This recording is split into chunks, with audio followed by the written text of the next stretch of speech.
Hola, esto es New Books Network en español.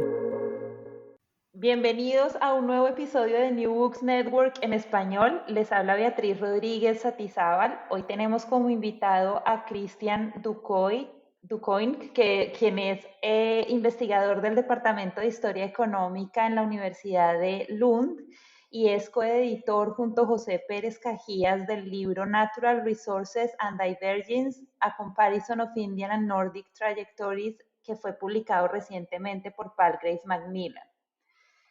Como se menciona en el prólogo, este libro es el producto principal del proyecto de investigación sobre sostenibilidad, política fiscal y gestión de recursos naturales en los países andinos y nórdicos, financiado por el Consejo de Investigaciones Suecos. Los editores José Pérez Cajías y quien nos acompaña hoy invitaron a 9 autores, entre ellos Carlos Contreras, Marc Badía Viró, Ana Carreras Marín y Manuel York Cajaña, y el libro presenta 11 capítulos que responden a la cuestión sobre los aciertos y desaciertos de la dependencia de los países en los recursos naturales. Los capítulos presentan un análisis de largo plazo de Bolivia, Chile, Perú, Brasil, Suecia y Noruega con una mirada espejo de la trayectoria de estos países desde el siglo XIX. Cristian, muchísimas gracias por aceptar nuestra invitación a presentar este excelente libro. Así que voy a iniciar con las preguntas. Tienes libertad de tomarte el tiempo que quieras para responderlas.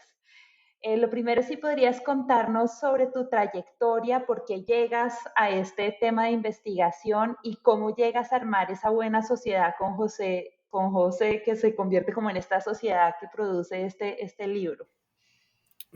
Bueno, muchas gracias por la invitación, primero que todo.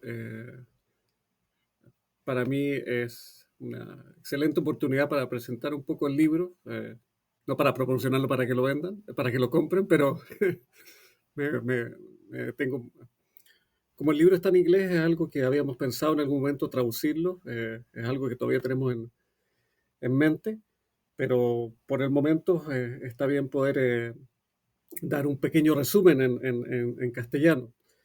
Bueno, a ver, mi trayectoria, yo hice mi doctorado en la Universidad de Barcelona y ahí conocí a José. Lo bonito con José es que además de coautores, colegas, somos amigos, entonces hemos estado juntos desde el 2006 trabajando y compartiendo, ¿ah? En esto de la historia económica. Yo hice mi tesis sobre maquinaria y, digamos, desarrollo económico en Chile. Era una tesis muy de cuentas nacionales, historia económica cuantitativa pero tradicional, es decir, ver de dónde viene dónde está la data, dónde están los números, cómo esos números se relacionan con la larga duración, con las teorías económicas. Y José hizo su tesis sobre la reconstrucción también de las cuentas nacionales bolivianas y ambos estuvimos desde el principio quizás un poco interesados por el tema de los recursos naturales. En mi caso porque las máquinas necesitan energía y en el caso de José porque buena parte de los recursos fiscales de Bolivia, como sale en el capítulo 5 del libro, provenían de los recursos naturales. Entonces, digamos que desde el principio que hemos estado interesados en los recursos naturales de nuestra región y como teoría, ¿no? A los dos nos tocó participar en un libro previo a este libro, que puede ser como uno de los predecesores de la idea que tenemos en este libro, que fue el libro de Natural Resources and Economic Growth, que fue editado por Henry Willebald, Vicente Pinilla y Marc Badía Miró, uno de los. Y Marc Badía está incluido también acá en este libro en dos capítulos. Entonces, digamos que nuestras trayectorias, mi trayectoria ha estado muy ligada, muy en conversación con los recursos naturales. No es el único tema que trabajo, pero es el tema principal que trabajo. Bueno, la cosa es que, pese a que cada uno tomó caminos distintos después de terminar el doctorado, yo trabajé un tiempo en la Pompeu Fabra, José trabajó en Bolivia y después volvió a Barcelona. Seguimos en contacto y en el 2016, perdón, cuando yo ya estaba, ya me había cambiado a Suecia, yo tenía en mente, antes de irme a Suecia, digamos, cuando empecé a postular a lo de Suecia, yo hice mi postdoctorado en Umeå, en el norte de Suecia. Yo ya tenía la idea de que había algo con respecto a los recursos naturales y cómo se manejaban, que pueden ser la clave o una de las principales respuestas para entender por qué los países divergen. Y había un proyecto en Suecia que se llama Swedish Research Links y que promueve la investigación con países de renta media baja o renta baja. En este caso estaba Bolivia todavía en el ranking, entonces le dije a José, oye, ¿qué tal si postulamos esto cuando José estaba en Bolivia? Postulamos esto, tuvimos la suerte de ganarlo, hicimos un proyecto que yo todavía considero que es muy bueno y que nos ha permitido hacer muchas cosas, muchos viajes, muchos workshops, muchas conferencias. Tengo que hacer pronto el informe, entonces me tengo que poner a contar cuántos artículos y obviamente el libro que ha salido de esto. Pero más que nada nos ha permitido durante este tiempo mantener una red de trabajo con respecto a los recursos naturales y mantener esta relación Suecia, España, Chile, Bolivia, que ha sido muy interesante, y obviamente Perú también con Carlos Contreras. La cosa es que al lograr este proyecto, una de las cosas que prometimos fue que ahí iba a haber un libro al final del proyecto, y aquí está el libro, tú lo puedes ver, la gente que está escuchando el podcast no lo puede ver, pero acá está la prueba de que hemos hecho el output prometido. Y la verdad que es el primer libro que edito, pero estoy muy contento porque pienso que el resultado ha sido bastante bueno. Y bueno, eso es lo que te puedo decir de mi trayectoria y cómo llegamos a esto. El origen es esta. Con José hemos sido colegas y amigos desde hace mucho tiempo y los dos siempre tuvimos algún tipo de idea de que tenemos que ver más en esto los recursos naturales. Y el haber participado en el libro anterior editado por Henry Willebal, Marc Badía Miró y Vicente Minella nos ayudó mucho, yo creo que a desarrollar la idea. Muy bien. Y en cuanto al reto de ser tu primera edición, si puedes contarnos un poco quiénes son los autores del libro, a qué responden en sus capítulos y cómo llegaron a formar este grupo de autores para este libro.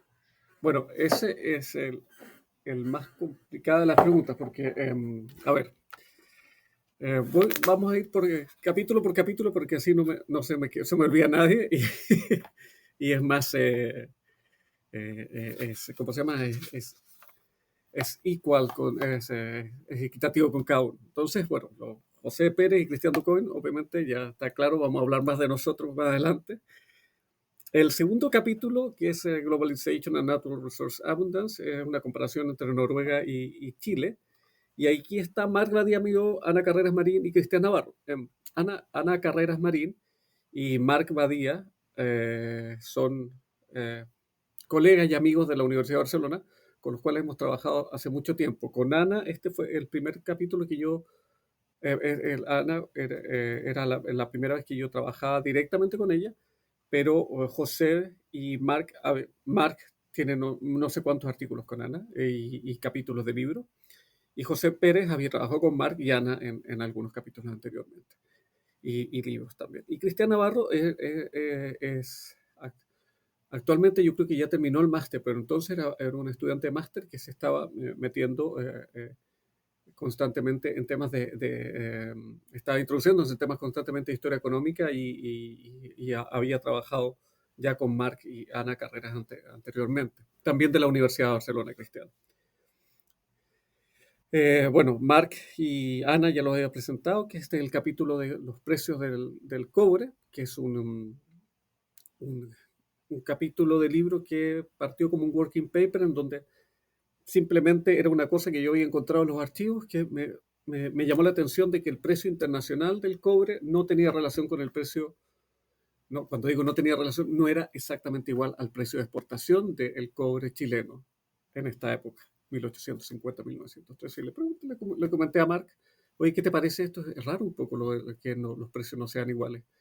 Me dice, eh, Ana estaba trabajando entonces un capítulo de libro y un artículo con José Pérez, que era sobre el estaño, y en donde les aparecían cosas similares. Y Ana y Mark también habían trabajado con respecto a las exportaciones de carbón y el precio del carbón, y también les salían cosas raras cuando tú compatibilizabas o intentabas hacer el match entre las exportaciones e importaciones, digamos, entre lo que recibían de los países desarrollados y lo que los países desarrollados decían que enviaban a los países en desarrollo, como los países latinoamericanos. Entonces, ese capítulo como que trata de mostrar de cuál es el real precio del cobre, y además utilizamos datos de Noruega también para mostrar que el caso de Noruega el match era mejor. Entonces, eso es algo, este capítulo es muy interesante, pero abre un montón de otros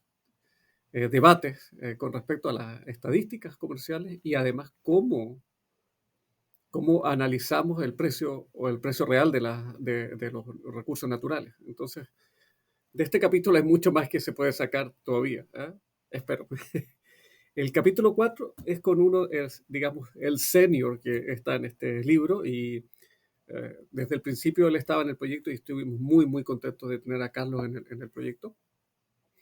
Entre la pandemia, entre que yo me cambié de adscripción universitaria, porque yo partí el proyecto con Húmeo y después me cambié a LUN, Carlos nunca pudo asistir a los workshops como en persona. Es el único que no ha podido venir a los workshops que hemos organizado con el proyecto en persona. Entonces, tenemos una deuda con él bastante grande, pero porque él ha respondido con un capítulo que es maravilloso sobre Perú.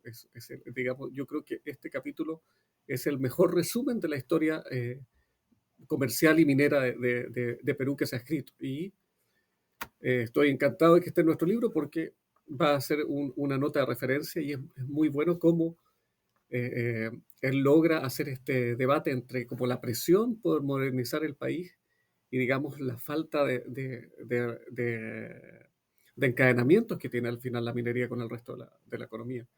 El caso de Perú es muy interesante también porque ahora estamos viendo, eh, después de cerca de 20, 25 años de crecimiento sostenido de las exportaciones mineras de Perú, como que sigue creciendo la minería, pero estamos viendo cómo las instituciones no están respondiendo al crecimiento de esa minería, y a la vez como la minería no está entregando un proceso de desarrollo más profundo, si se puede decir de alguna forma, al resto de la economía peruana. El capítulo 5, en donde está Sara Torregrosa Hetland, que, bueno, además de que Sara Torregrosa es experta en temas fiscales y en temas de impuestos, es la madre de mi hijo, entonces tiene un papel muy importante en este libro, porque gracias a que ella ha podido ayudarnos durante este tiempo a quedarse más tiempo con los hijos. Cuando estaba finalizando el libro, ella un par de fines de semana, yo tuve que venir a trabajar a la oficina y ella se quedó con los niños, así que no solamente este excelente capítulo, sino que también nos ayudó profundamente a tener el tiempo para terminar el libro. Bueno, este es el capítulo 5, en donde está José, Sara y yo. Es la forma, digamos, más directa de entender lo que es la maldición de los recursos naturales. Es decir, cuánto la dependencia de los recursos naturales demora la transición a una fiscalidad más moderna. Y eso lo estamos trabajando en otro artículo que está en revisión hace no sé cuánto tiempo en Resource Policy, pero no quiero apurar a nadie con esto que estoy diciendo, pero es eso. Está hace bastante tiempo ahí otro output de este libro, de este proyecto. El capítulo 6, donde aparecen Rodrigo Rivero Cantillano y Manuel Yorca Jaña. Bueno, Manuel, ¿para qué presentarlo? Quizás Rodrigo es menos conocido, pero es alguien que se está haciendo su nombre en la historia económica chilena y latinoamericana. Rodrigo, yo lo conozco desde también del doctorado en Barcelona, y Manuel lo conozco desde el 2010, que una vez que nos conocimos en la British Library, que yo estaba haciendo un trabajo de archivo y él estaba haciendo sus últimos papeles para volverse a Chile. Eh, este capítulo, junto con el capítulo 7, con el capítulo 8 del petróleo en Noruega, este capítulo podríamos decirse, son los que nosotros no teníamos pensado al momento de hacer el libro, y fueron una petición expresa de los reviewers del libro, porque esto hay que decirlo también, el libro no es que hayamos presentado una propuesta a Palgrave y no, el libro ha pasado por varios reviewers. Muchas veces se piensa que, esto es importante decirlo acá, que muchas veces se piensa que un libro es como, ya, es más fácil, se escribe y punto. No, no, no. Eh, la única diferencia quizás es que uno puede saber quiénes son los reviewers, pero el proceso es bastante complicado y es a veces incluso más complicado que el de un artículo, porque tienes que ser aceptado todo el libro, no solamente el artículo. Bueno, entonces los reviewers y los editores de Palgrave nos dijeron, ¿saben qué? A este libro le falta un capítulo en donde haya una comparación más de well-being, de welfare. Y nosotros estuvimos completamente de acuerdo, entonces invitamos a Rodrigo y a Manuel para que hicieran un capítulo sobre lo que ellos estaban trabajando, que son los indicadores de desarrollo en el caso específico de Chile, pero que pudieran hacer con los datos disponibles una comparación con los países nórdicos y Bolivia y Perú. Y salió este capítulo que es muy bueno también, y también es una referencia para esto, que porque yo estoy muy metido en el tema de dejar atrás el PIB como medida de desarrollo. Esto también está en la misma línea. Tenemos que dejar el PIB como medida de desarrollo, ya no nos sirve simplemente, no nos sirve, y tenemos que ir a este tipo de indicadores, estos indicadores que van directamente relacionados con el bienestar de la población. El capítulo 7, bueno, muy rápido. Rodrigo Rivero Cantillano ahora actualmente trabaja en la Universidad Adolfo Ibáñez, y Manuel Llorca está en la Universidad del Paraíso con un proyecto muy grande, un proyecto anillo que se llama en Chile, que es de indicadores de bienestar en Chile en 200 años. Un proyecto muy interesante y con muchos outputs que ayudan mucho a entender cuál ha sido el verdadero desarrollo de Chile. El capítulo 7 es un capítulo en donde hay escrito por José Pérez Cajías y Kristin Ranestad. Kristin Ranestad es colega mía acá de la Universidad de Lund. Ella hizo su doctorado en Ginebra y también tuvo un postdoctorado en Oslo. Ella, digamos, es una de las predecesoras de esta idea de comparar los nórdicos con los países latinoamericanos, porque ella hizo su tesis sobre digamos, el capital humano en la ingeniería, en la minería entre Noruega y Chile. Entonces, ¿cómo llegué yo a ella en una conferencia? Y esto también es para los que nos escucharán, la importancia de las conferencias. Muchas veces dicen, no, que los académicos van a pasear y a tomar. También es verdad, pero las conferencias muy importantes, este tipo de contactos. Entonces yo fui a una Economic History Society que fue en Cambridge el 16, y vi el artículo que estaba presentando Christine, y le dije, oye, ¿sabes qué? La contacté y le dije, oye, ¿sabes qué? Esto está muy relacionado con una idea que tengo, quiero presentar un proyecto de esto. Y me dijo, perfecto, me encantaría participar. Y desde entonces que hemos trabajado con Christine, y este capítulo explora esta comparación que había hecho ella con Noruega-Chile, con el resto de países. Y es muy interesante también, porque aquí tenemos las tasas de alfabetización, el número de ingenieros por minería, y ahí es cuando uno se da cuenta por qué estos países, por qué los nórdicos están donde están, y por qué los países latinoamericanos se han quedado con esta divergencia tan grande, cuando potencialmente podrían haber sido o las condiciones de vida mucho mejores para su población. El capítulo 8, con Helge Rydvik, él es un investigador noruego que, como decía anteriormente, con el capítulo 6, es uno de los capítulos que nos pidieron cuando hicimos la primera presentación propuesta del libro, el 2000. También esto es importante que la gente sepa cuánto se tardan estas cosas. Eh, yo presenté la propuesta del libro en abril del 2018 en la Economic History Society de... ¿cuál era el nombre de esta universidad? No recuerdo ahora exactamente el nombre dónde fue la Economic History Society del 18. Fue cerca de Birmingham, pero no era no era Birmingham, pero era Stoke-on-Trent era la ciudad que estaba cerca, pero no recuerdo cuál era la universidad. Te prometo que no recuerdo cuál era la universidad actualmente. Pero bueno, ahí había un stand de Palgue, ya me habían contactado diciéndome si tenía alguna idea de libro o una cosa así. Y yo ya estaba trabajando en esta idea de libro. Y cuando presentamos la propuesta, la presentamos en abril del 2018 y la segunda propuesta revisada la presentamos en agosto del 2018 en la Boston, en el World Economic History Congress. Y entre medio, cuando hicieron la revisión de la primera propuesta, me dijeron, aquí falta petróleo. Y yo soy muy anti-petróleo en los estudios de recursos naturales porque siento que contamina, no solamente Kill the University, es perfecto. Gracias, gracias, Bea. Cuando soy muy contrario a meter petróleo en los estudios de recursos naturales porque siento que contamina, al igual que el petróleo contamina cuando se derrama, contamina todo tipo de estadística y análisis econométrico que se puede hacer porque es completamente distinto la extracción de petróleo al resto de los minerales. Y también, por ejemplo, cuando se habla de recursos naturales, tenemos que hablar hay actividades extractivas del bosque, por ejemplo, que no siempre se cuentan porque todo se dirige al petróleo, petróleo, petróleo, petróleo. Pero bueno, queríamos publicar el libro y dijimos, bueno, yo creo que puede ser interesante. Llamemos a alguien de Noruega para que nos... un experto en petróleo, que obviamente los noruegos tienen bastantes expertos en petróleo.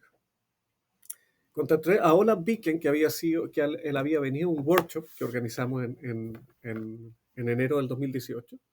Y él me dijo, mira, me encantaría participar, pero hay alguien que sabe más de petróleo que yo. Y además, él estudia el petróleo en comparación con Brasil. Entonces dije, pese a que esto está enfocado en los países andinos, yo creo que nos van a aceptar si ponemos Brasil y explicamos por qué Brasil. Y Helge hizo un capítulo maravilloso en donde muestra cómo la política de extracción de petróleo en Noruega ha podido diversificarse, a diferencia de lo que ha pasado en Brasil, que Brasil ha empezado a aumentar su producción de petróleo, pero sin la diversificación que ha tenido Noruega, que ha sido principalmente hacia tecnologías relacionadas con el petróleo.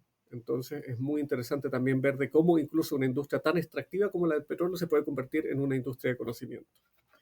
El capítulo 9 y 10 yo creo que tienen que ir juntos cuando se mencionan a los autores y a qué van.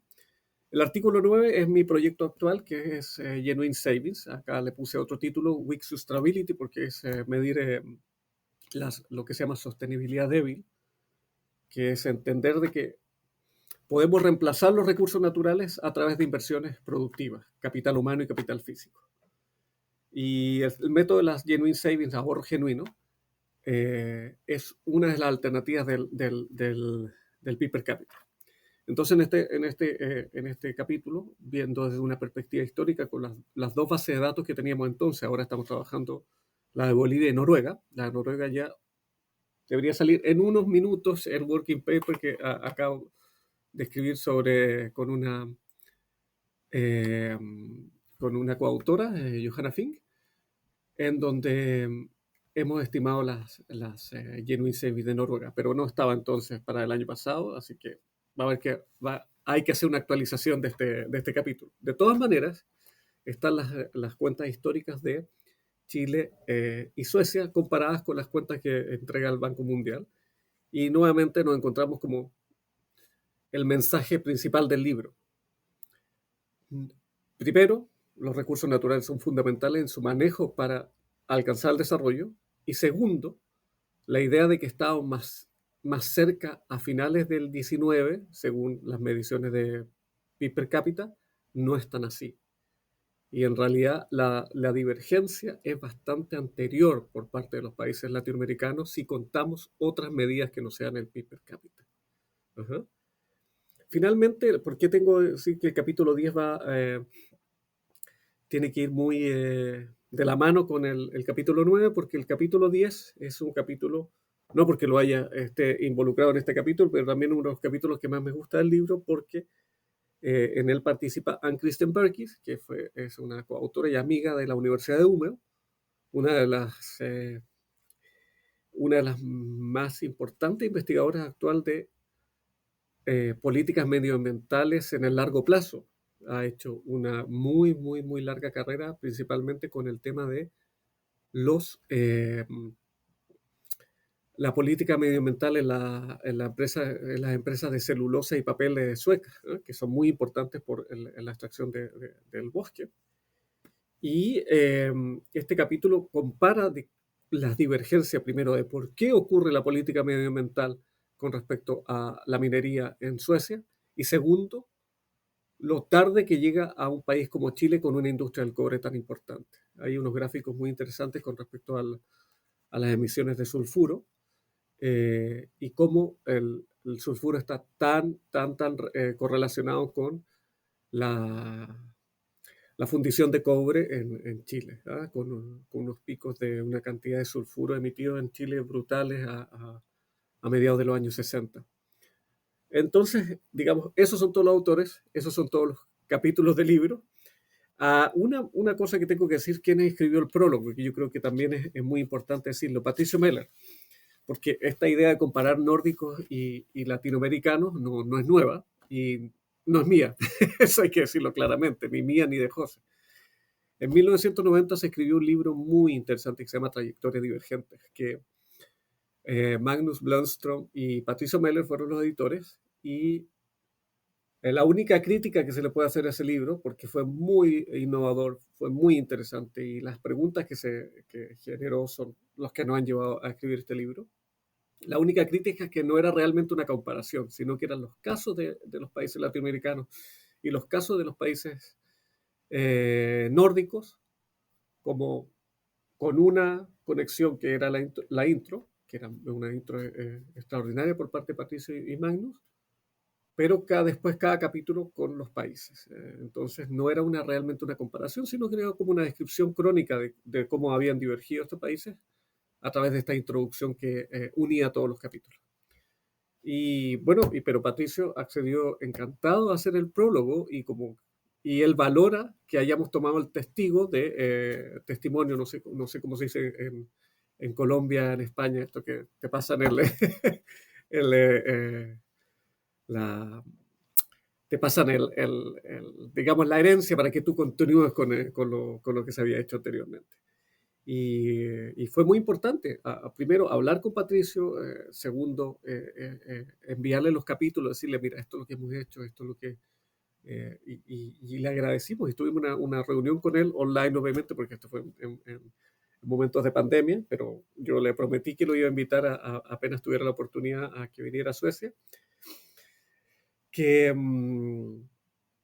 le fue muy importante para nosotros que él dijera sí, yo hago feliz el prólogo, porque yo creo que primero, uno puede hacer críticas a libros anteriores, pero uno tiene que reconocer de dónde vienen estas ideas y lo innovador que fue decir esto. Además, una de las razones de por qué hicimos el libro, porque podríamos haber dicho, no, mira, este libro ya está hecho, fue que ellos mismos reconocían los datos disponibles en 1990 no nos permiten hacer un estudio histórico.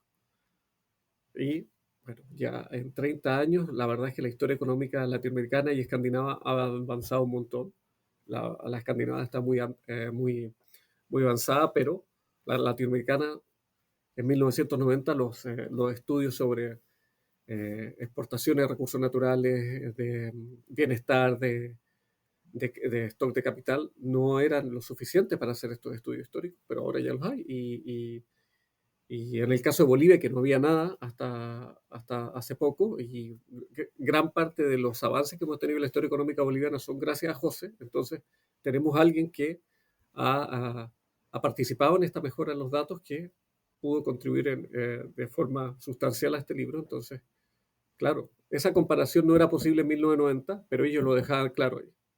Ahora esa comparación es posible y estamos muy contentos de haber podido, porque obviamente aquí lo que se puede hacer más adelante son muchas cosas, especialmente yo creo que lo que falta en este libro y lo que puede hacer es digamos, una invitación a otros investigadores de ambos lados, es el tema de los encadenamientos, ¿no? Eso es lo que le falta a este libro y que no todo se Bueno, puede te hacer. me estás adelantando a dos preguntas que tenía, porque tenía la pregunta sobre precisamente el prólogo de Meller y cómo influyó este trabajo y ya la respondiste completamente. Te la Muchas puedo responder gracias. completamente de nuevo o puedo No, no, no, está bien, ir está bien. un poco más adelante o más, No, ¿cómo se está llama? bien, no.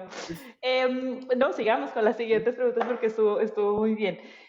Yo estoy de acuerdo contigo que el libro es, los capítulos del libro son muy ricos, no solamente en datos, sino también en los argumentos que dan, sobre todo porque ahora que estoy en Perú y estudiando el caso peruano a profundidad porque lo estoy enseñando, em, esta discusión sobre los países nórdicos y los países andinos y los niveles de desarrollo es vital para entender las economías de nuestros países. Hay un asunto que se cruza en los capítulos y es las diferencias en la habilidad que tienen los países para transferir la productividad del sector exportador, que en estos casos son recursos naturales, a los otros sectores. Yo quisiera que nos contaras un poco en la investigación que hacen los autores y que han hecho José y tú, cuáles son entonces las semejanzas, si existen algunas, y qué explica estas diferencias. Yo tengo mi opinión y yo creo que José tiene una distinta, pero te voy a dar mi opinión, ¿eh? Con respecto a Bueno, buenísimo, por eso ¿eh? los voy a entrevistar a ambos. Basado en los capítulos, hay una que es, digamos, la gran diferencia del capital humano. Esa es la que, y si uno lo mide incluso con el país más rico que es Chile, la diferencia de capital humano de Chile con Noruega, Suecia, es muy alta en 1890 y 1920, digamos, en el periodo donde Chile creció más o donde tuvo la mayor parte de las exportaciones. Hay algo que obviamente no hemos mencionado, pero que todo el mundo lo sabe, digamos, de estos países, pero los que lo van a leer algunos quizás no sabían, de la Guerra del Pacífico, que fue en realidad el término debería ser la Guerra del Salitre, porque los intereses por el salitre en la década de 1870 cruzaron a estos tres países que obviamente hubieran tenido una mejor suerte si es que se hubieran puesto de acuerdo en cómo explotar entre los tres países el salitre. Pero bueno, eso no pasó y esta guerra, hay algo que muy interesante que está en el capítulo 2 que rompió el comercio entre Chile, Perú y Bolivia. Y al romper el comercio entre Chile, Perú y Bolivia, disminuyó la capacidad de diversificación de las industrias de Chile, Perú y Bolivia. Pese a que Chile, digamos, el ganador lo tomó todo y se quedó con una sobreexpansión fiscal a producto de la exportación de salitre, lo importante que es aumentar la productividad del trabajo, eso no ocurrió. Y solamente el sector exportador se quedó, digamos, un poco aislado del resto de la economía en términos de complejidad económica, ¿verdad? Si se puede decir de alguna forma. ¿Cuáles son las semejanzas? Bueno, no está directamente acá, pero indirectamente sí. Por ejemplo, Suecia era un país con una conflictividad laboral muy alta a principios del siglo XX, muy, pero muy alta, es decir, una cantidad de huelgas por empresa muy alta en comparación con otros países europeos, que, que es algo que, digamos, todo el mundo tiene una idea de que Suecia es un país igualitario desde tanto tiempo, ¿no? No, en realidad la conflictividad del capital-trabajo era muy alta en Suecia. En el caso de Noruega, que logró la independencia total de Suecia en 1904, pero en realidad que tenía un gobierno casi autónomo desde 1800, 1854 creo que era, o la constitución, no recuerdo bien exacto el año de la constitución, pero Noruega, pese que todavía era una colonia sueca en 1904, tenía el gobierno casi autónomo y tenía sus propias leyes, etc. Em, la semejanza que se puede cruzar en estos países es las actividades extractivas, el tipo de actividades extractivas que tenían. Es decir, el cobre era importante en Noruega, no al nivel de Chile, pero era importante en Noruega. La producción forestal era importante en Noruega, la producción forestal sigue siendo importante en Noruega y en Suecia, y también tenía una cierta importancia en Chile y en Bolivia. En Bolivia porque todos pensamos, hasta que no empecé a estudiar un poco de Bolivia, yo claro, también juraba que Bolivia era todo altiplano, pero es que en realidad el 70% del territorio es selva, entonces también las actividades forestales son interesantes.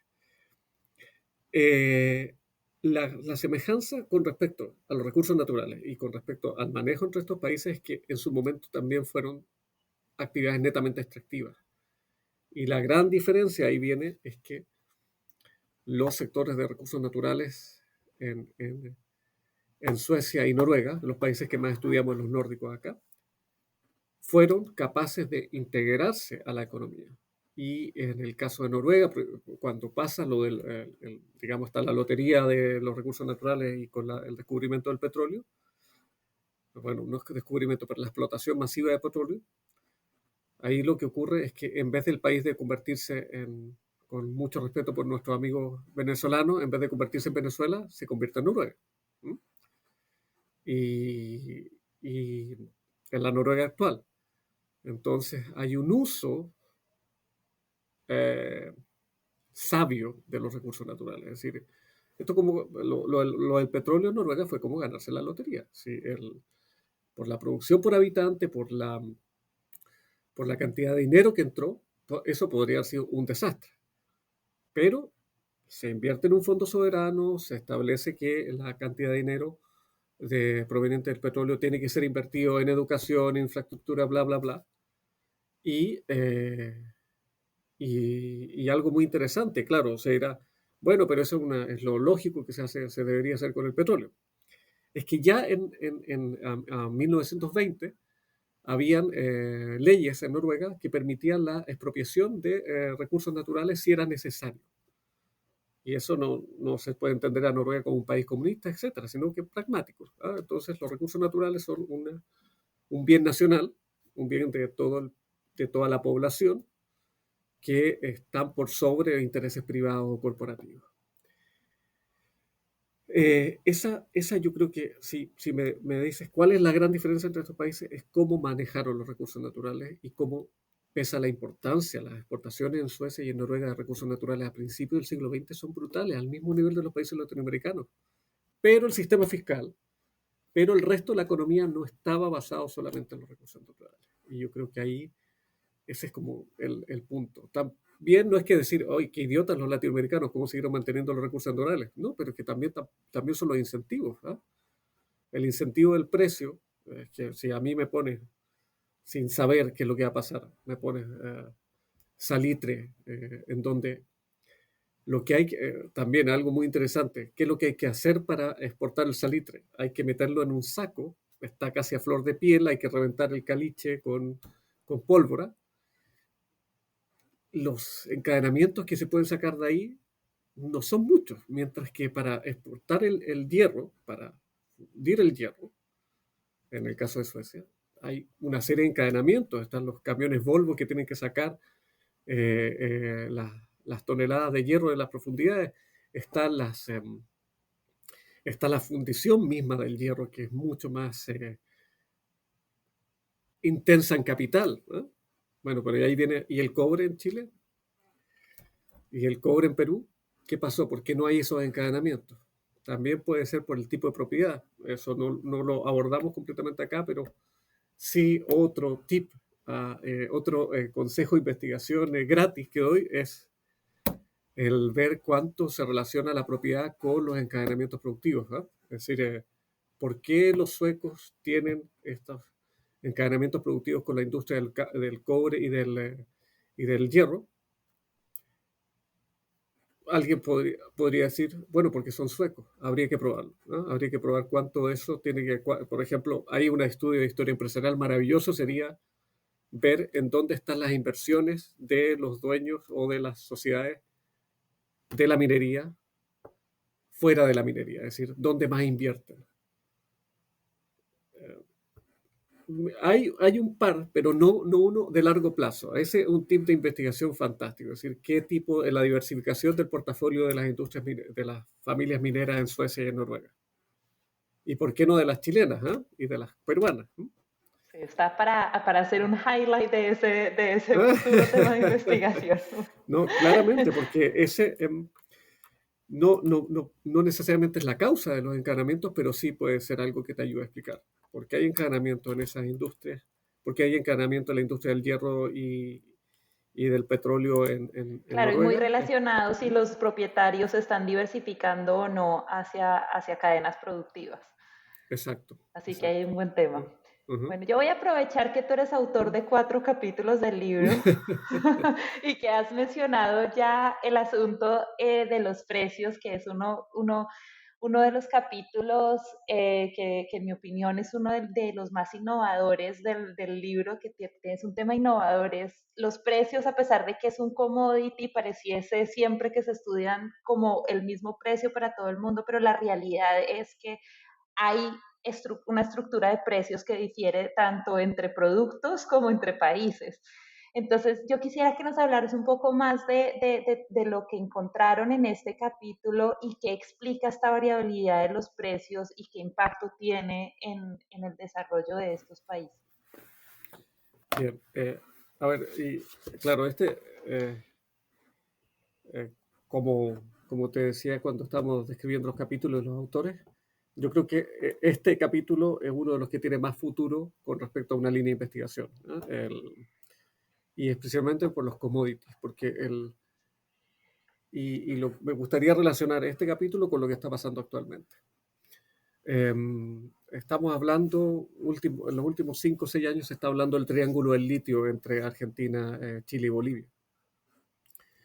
Se espera que la producción de litio crezca exponencialmente debido a la demanda para la green economy, ¿no? Que si estamos haciendo una green economy basada en una extracción abusiva de recursos naturales, no tiene nada de green, pero ese es otro tema. eh, ¿Cuál es el precio del litio para Bolivia, Chile y Argentina? Y aquí viene otra pregunta. ¿Qué es lo importante? ¿Es el precio o el costo? Y aquí eso es lo que le falta a este capítulo y lo reconozco. Es un análisis de los costos de extracción del cobre para las empresas.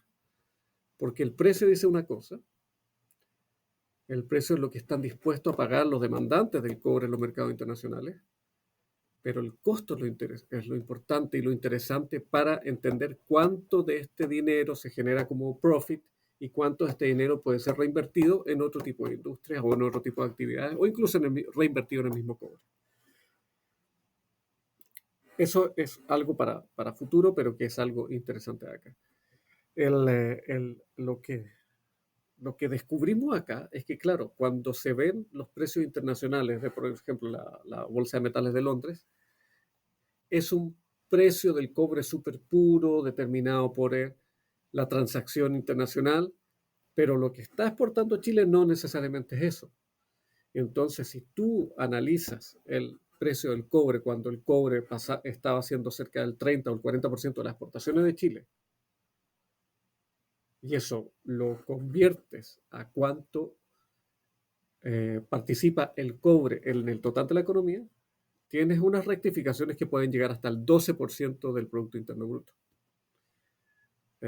Sí, nos ponemos muy precisos en, digamos, en el tipo de, de diferenciación. Y fundamental es que si, por ejemplo, si tú mides ahora cuánto es la diferencia del precio de los cátodos la diferencia en precios en, eh, en precios de la barra de cobre o el cable de cobre, ahí tienes diferencias brutales. Entonces, está muy bien, está muy bien que tengamos un precio claro de lo que es la barra pura de cobre, pero en realidad lo que necesitamos saber es la extracción, cuánto se exportaba por cada país en distintos tipos de cobre, porque hay muchas formas de exportar el cobre.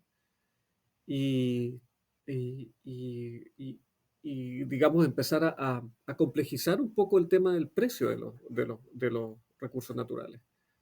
Eh, Pueden ir para arriba, para abajo, pero yo creo que si investigamos los precios un poco más allá de lo que es el mineral propiamente tal, de qué nivel los costos y a la vez el valor agregado que tienen, vamos a tener series que son menos volátiles que las series que se ven cuando vemos el precio del precio internacional. Y eso es algo también muy interesante para análisis de series temporales, análisis de encadenamiento productivo, análisis del tipo de industria que se está instalando cerca del cobre, de la explotación minera. Y eso, yo creo que lo que hemos visto acá es que hay algo que merece ser estudiado con respecto al precio de los recursos naturales y también nos puede ayudar a entender la divergencia. Quizás nos puede ayudar a entender, por esta razón invirtieron más, por esta razón no hicieron el proceso de que el cobre exportarlo más allá de la barra. Quizás no valía la pena y eso también es, hay que entender de que no, así como no podemos ver a todos los antecesores como, pero ¿cómo no hicieron eso? Sino que también tenemos que verlos como seres bastante más racionales y con información que nosotros no teníamos en el momento, que no tenemos actualmente. Quizás también en el tipo de investigación sobre los precios de los recursos naturales tenemos que empezar a ver otras variables más allá de que de la data específica de la Bolsa de Metales de Londres. Muy bien, y en el capítulo que haces sobre regulación y respuestas corporativas, allí ¿qué encuentras puede explicar la divergencia? Entendiendo pues que se toman decisiones en países. Bueno, ¿Qué explica esto es lo esta que me cuesta divergencia? más de reconocer en este capítulo de lo que encontramos, que la regulación ambiental en Chile empezó durante la dictadura. Eso es lo más difícil de decir, Porque, y bueno, y eso habla, y sabes lo interesante que yo creo que yo no lo hubiera dicho así tan abiertamente como lo dice mi coautora Anne Christenberg, porque ella no tiene la connotación política de esto. Y por eso es tan importante. Por eso a mí me gusta tanto leer autores que no trabajan sobre sus países. Yo creo que eso, obviamente hay cosas que se les escapan porque uno no puede conocer totalmente un país en donde no ha vivido su adolescencia, su infancia, pero es fantástico leer así autores sobre otros países con digamos, con la transparencia que no puede tener la persona de cada país, que siempre, aunque quieras ser lo más neutral que puedas, siempre vas a tener algún sesgo. Y, y eso es muy interesante, pero claro, no es que la dictadura haya traído la política medioambiental, lo interesante ahí es la influencia de las multinacionales. Y eso también es algo que lamentablemente en Latinoamérica tenemos este sesgo de inversión extranjera. Si la consideras buena, eres un fascista, y si la consideras mala, eres un comunista retrógrado, ¿no? Y ahí hay que analizar la, la inversión extranjera directa o la inversión extranjera en general con una mirada un poco más amplia. Y esa mirada más amplia es ver qué cosas positivas trae. Por ejemplo, la tecnología, eso está claro. La tecnología no existía de la explotación como se hizo en el boom de la explotación minera después del golpe de Estado del 73. Y esa misma tecnología influyó para que Codelco generara una mayor mejora tecnológica porque se vio la necesidad de competir con la inversión extranjera. Y, y bueno, fundamental el tema ambiental, es decir, si no podemos hacer el contrafactual acá, me parece un poco arriesgado. ¿Qué hubiera pasado si no llegase esa inversión extranjera directa? Pero la cosa es que hasta 1980, hasta los 80, en la regulación medioambiental con respecto a la emisión de sulfuros por parte de las fundiciones de cobre era casi ausente. Entonces, y lo que ahora se está hablando mucho en Chile con respecto al extractivismo, y bueno, en Chile, en Bolivia, en todas partes donde hay extracción de recursos naturales, tiene que ver con esto, tiene que ver qué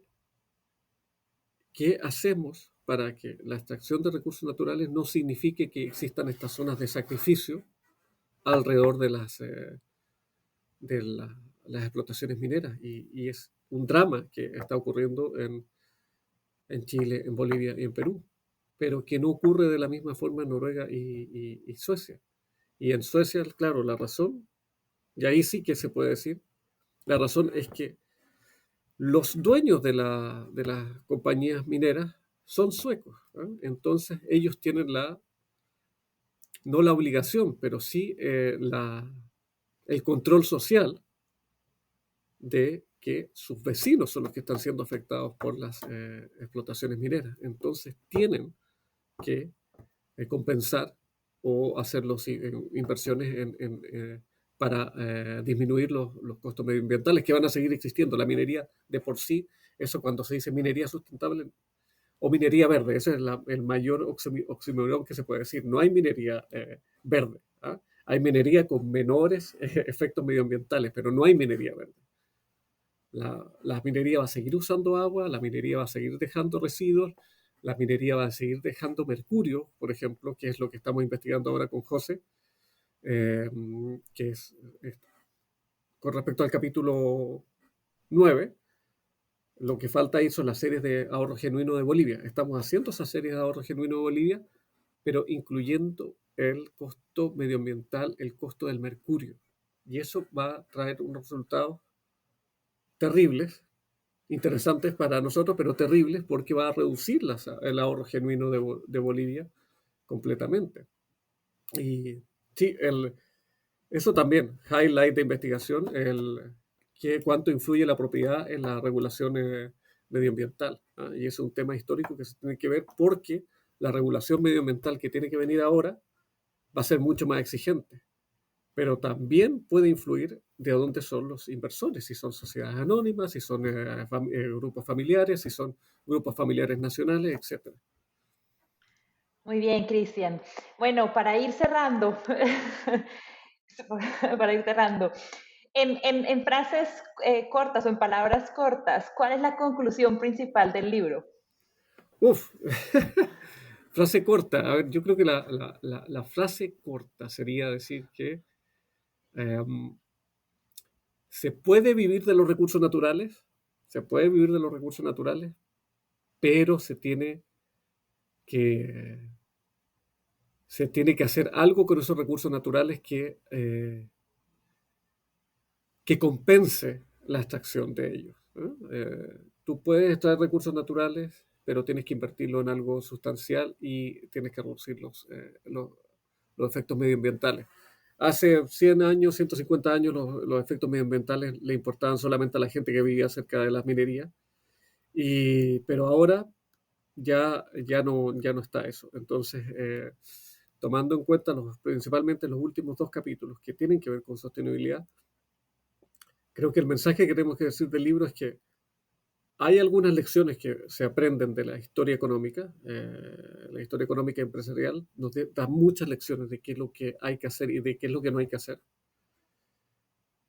Pero, pese a que soy historiador económico, tengo que decir que en este libro no van a encontrar la respuesta de qué es lo que hay que hacer en política medioambiental relacionada con los recursos naturales. En este libro van a encontrar qué es lo que se hizo bien y qué es lo que se hizo muy mal en la utilización de los recursos naturales hace 100, 150 años. Pero eso no creo que entregue las respuestas necesarias para lo que es la política medioambiental. Creo que va a haber que este libro abre muchas preguntas con respecto a qué es lo que se tiene que hacer, ¿eh?, con los recursos naturales en términos de inversión, por ejemplo. ¿Cuáles son las inversiones que uno tendría que hacer con recursos naturales? Eso sí que van a encontrar mucho en este libro. Van a Bueno, ¿y encontrar... qué sigue qué sigue después de este libro? ¿Qué hace falta por investigar? Uf, ¿Cuáles son los uf. proyectos que siguen?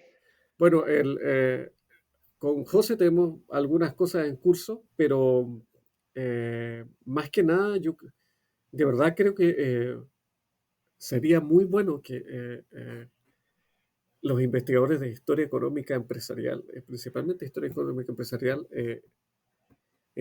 la Boliden, por ejemplo, la compañía sueca, tiene que ser investigada. La Braden Copper Company, la Guggenheim, esa también tiene que ser investigada.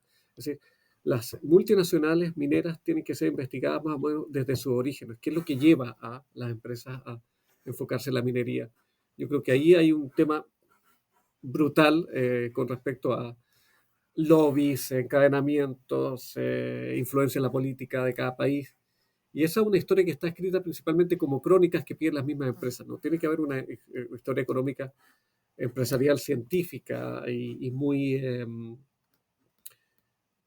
con teoría de agencia, etcétera, más metida, digamos, en las preguntas sustanciales sobre qué lleva a los agentes económicos a hacer estas inversiones, que son súper riesgosas también, porque pues con la volatilidad que tienen algunos precios de los commodities, una inversión en una mina de cobre gigantesca como son estas, puede terminar muy mal para una empresa que no tiene un colchón financiero lo suficientemente grande.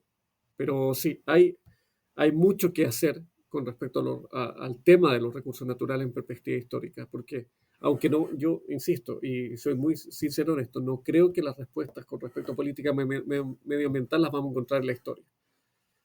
La única historia, digamos, de política medioambiental que podemos encontrar es que no utilizar los recursos naturales, pero creo que eso nadie quiere escuchar eso, ¿eh? Porque las zonas más sustentables del mundo son las que no han usado los recursos naturales, eso está claro, pero lo necesitamos y veo muy difícil la combinación entre una reducción de la demanda una reducción de la demanda y la producción como piden los de decrecimiento y las mismas medidas ortodoxas con respecto al crecimiento económico. Entonces, hay algo intermedio que es lo que tenemos que aportar los historiadores económicos. No, nosotros no tenemos la respuesta, pero algo podemos aportar, algo podemos mostrar de lo que se hizo antes, especialmente si comparamos nuestros países latinoamericanos con los que están arriba y los que lo han hecho mejor, ¿eh? Bueno, muy bien. Muchas gracias, Cristian, por esta buena entrevista, por esta muy buena presentación del libro. Gracias por escuchar New Books Network en español.